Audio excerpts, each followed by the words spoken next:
Hello viewers, আসসালামু আলাইকুম। Welcome to another blog to my video. আজকে আপনাদের সামনে অনেক সুন্দর একটা ভিডিও নিয়ে উপস্থিত হয়েছি। আপনারা সবাই দেখতেই থাকুন। আজকে আমরা মুরগির মাংস রান্না করব, দেশি মুরগির মাংস।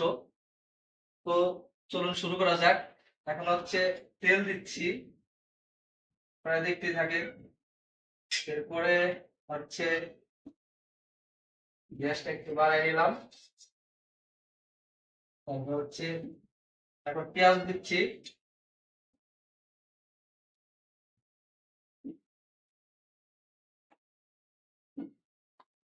পেঁয়াজ নাড়াচাড়া দিয়ে নিই।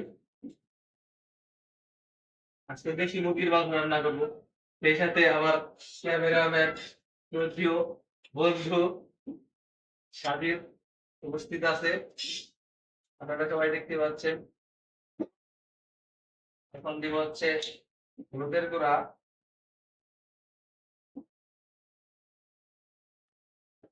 খুব সুন্দর করে ভাজতেছি। বন্ধু দেখাও, পেঁয়াজটাকে দেখাও একটু।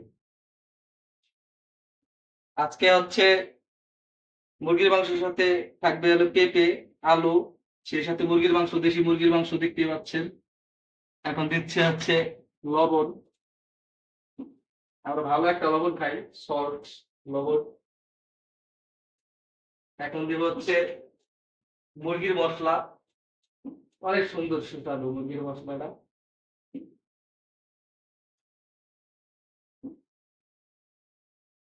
অনেক সুন্দর। ফ্রাই করে খাবো মুরগির মাংস, দেশি মুরগির মাংস। খুবই মজাদার হবে আজকের রান্নাটা, আপনারা দেখতেই পাচ্ছেন।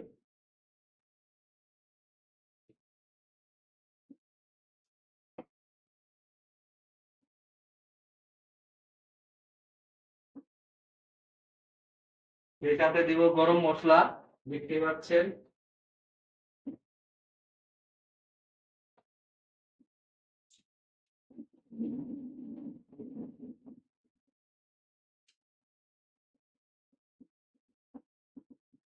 হ্যাঁ, বেচালার জীবন অনেক কষ্টের জীবন, নাকি বন্ধু? এখন আবার একটু পানি দিচ্ছি, যেহেতু যাকে কষাইতে হবে, মুরগির মাংস তো কষাইতে হবে, মুরগির মাংস না কষাইলে তো মজা হবে না। এখন কষাইতেছি। অবশেষে ঢেকে দেওয়ার জন্য পাত্র আছে অবশ্যই। অবশেষে এখন দিব হচ্ছে হলুদের গুঁড়া, যেহেতু সবশেষে হলুদের গুঁড়া না দিলে মুরগির মশলা, মুরগির স্বাদটাই আলাদা থেকে যায়। বেশি দেবো না, যেহেতু আমি ঝাল বেশি খাইতে পারি না, আমার বন্ধু ঝাল খাইতে পারে। অনেক সুন্দর আজকে রান্নাটা হবে, সেই মজাদার। কটাইতেছি পেঁয়াজ, তারপর হচ্ছে পরে মুরগি ছেড়ে দিব, মাংসগুলা দিয়ে দিচ্ছি, যাতে পরবর্তীতে ভালো করে আরো কষানো হয়। সবাই দেখতে পাচ্ছেন।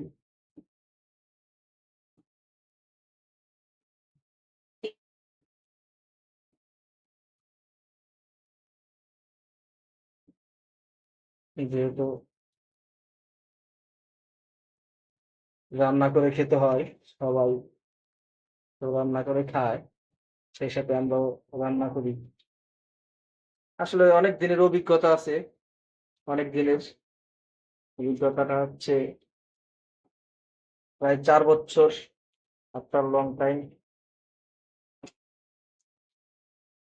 নাড়াটা একটু কষ্ট হচ্ছে, যেহেতু এক হাতে ফোন ধরছে, আমার ক্যামেরাম্যান নাই,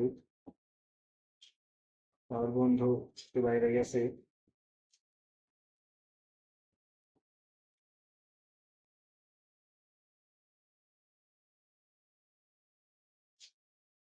পেঁয়াজটা কষানো হচ্ছে সুন্দর করে, এখন ঢেকে দেব। সবাই দেখতে পাচ্ছি, পাশে সেই সাথে ভাত রান্না করা হচ্ছে। সবকিছু আমরা রান্না করে খাই, কারণ আমাদের তো ধোয়া নাই, মাঝে মধ্যে বাইরে খেতে হয়। বেসালার জীবন খুবই কষ্টের জীবন।